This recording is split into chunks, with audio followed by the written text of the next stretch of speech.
Now, to further unpack what happened July 15th, I'm joined by our guest, Mustafa Caner. He's an assistant professor at the Middle East Institute at Sakarya University. Mustafa, thanks for joining me. Thank you. First question I want to ask you, July 15th, are the wounds from that night completely healed, or is Turkey still injured? Memories are still fresh. It's been 9 years after this heinous failed coup plot, and we are still remembering that day. And I'd like to start my speech by commemorating 250 person who martyred that day while defending our democracy, while fighting for our democracy, fighting against these coup plotters, this FETO terrorist organization. We owe them a lot. And I myself personally took to the streets that night with many professors from Sakarya University.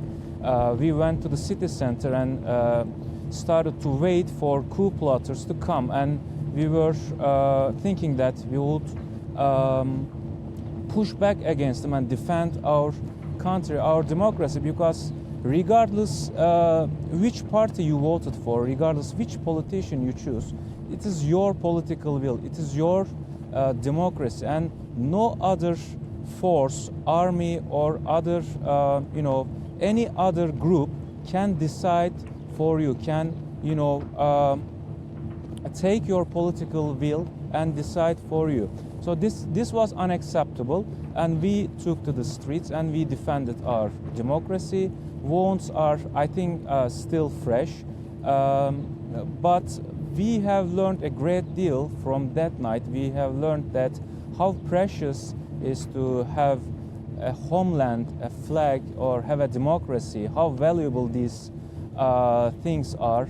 And and the state in Turkey and the logic of, domestic and foreign policy has been altered, has changed after that night, and Turkey started to pursue independent policy both I want to ask you about that, because you're a foreign policy guy. I love talking foreign policy. Thanks. Yeah, me when too. we look at the pre-coup attempt era, the 5 years before the coup attempt, and the decade afterwards, what's the major difference in foreign policy?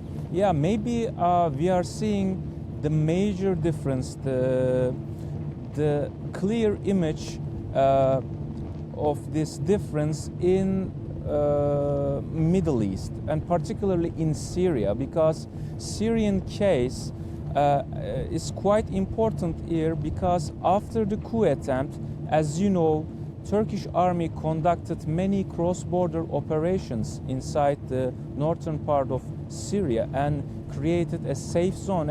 It was very influential and very functional for Turkish foreign policy in terms of, for example, clearing the area from terrorist elements so that Turkish border security could be fortified, and by clearing this terrorist and creating a safe zone there, Turkey was able to send back some of the refugees from Syria to their homeland and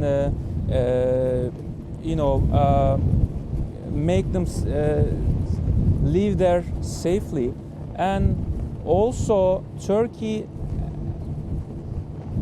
clearly changed its foreign policy objectives and strategy after July 15. When we compare it before July 15, Turkey was, thinking before 2016, the United States was its ally, European countries was its allies, and they were going to defend Turkey's national interests when it comes to, national security. But it turned out that the very United States, we deemed as ally, actually was supporting terrorist elements in Syria and doesn't care about Turkey's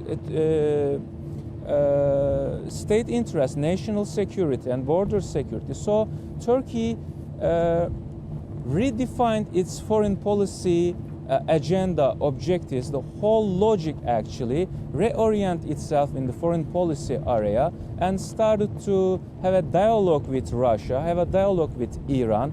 As you know, we purchased S-400s from Russia. It was a balancing act actually. It was not sacrificing Turkish independence. It was a balancing act. Turkey was thinking that if my so-called allies wasn't helpful, so that I can decide my own future and I can decide which actors I will be cooperating with. So